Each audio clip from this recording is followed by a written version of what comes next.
So we're here today at Harrison's Rocks looking at some of the essential kit that you need to climb on southern sandstone. Sandstone's obviously a pretty unique medium, especially the sandstone down here. It's really soft, so you need some pretty specific kit to make sure that you're not doing damage to the rock when you're climbing on it. First of all, really important is to make sure that you're using a semi-static rope instead of a dynamic rope. The real reason for this is that the stretching a dynamic rope can wear the rock at the top of the crag. By using a static rope, you just eliminate that. Best thing to do is to have a short piece of static line to rig your top rope with, probably minimum of about 10 metres, and then have another static rope to actually climb on. Next thing you're going to need is obviously some carabiners to rig things up with. Obviously you want to be using screw gates, and here we've got an aluminium screw gate and a steel screw gate. You can use either, but a steel screw gate is much longer lasting, and obviously as the rope's going to be running through that single point when you're top roping, these will last a lot longer than an aluminium one. You can obviously use slings for rigging at the top of the route as well, instead of a piece of rope. The only thing is that they're not quite as adjustable, and they're not as long. Places like Harrison's, where you've got lots of bolts near the top of the crag, they'll often work, but on some other crags where you've got anchors further back, you're better off using a piece of static rope. A lot of people use chalk outside these days. I'd say most people, and that's fine on southern sandstone, but just make sure that you're keeping its use to the absolute minimum. Don't go plastering the crag in chalk.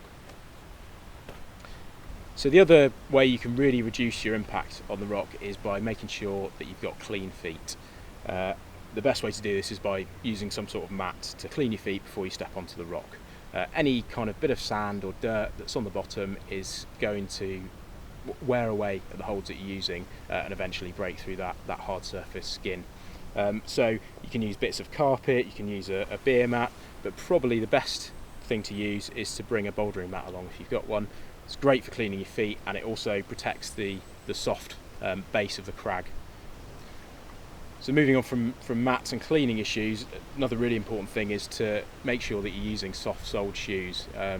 The best thing, obviously, is rock shoes, and they're going to help you to be a bit more precise with your footwork, and that will reduce the wear to the holds as well. So a really good thing to put together if you do a lot of climbing on southern sandstone is a little piece of kit like this. So you've got the static rope, and it's tied off to a steel screw gate carabiner. Then you've got this really good system here, which prevents a lot of wear on the rock by using some really wide gauge hose pipe to run the rope through. So the rope can run through that pipe, and it's not contacting the rock as it does move a little bit as you're top roping. You've then got a long tail of some extra rope here to tie it off to bolts, trees, whatever you need to.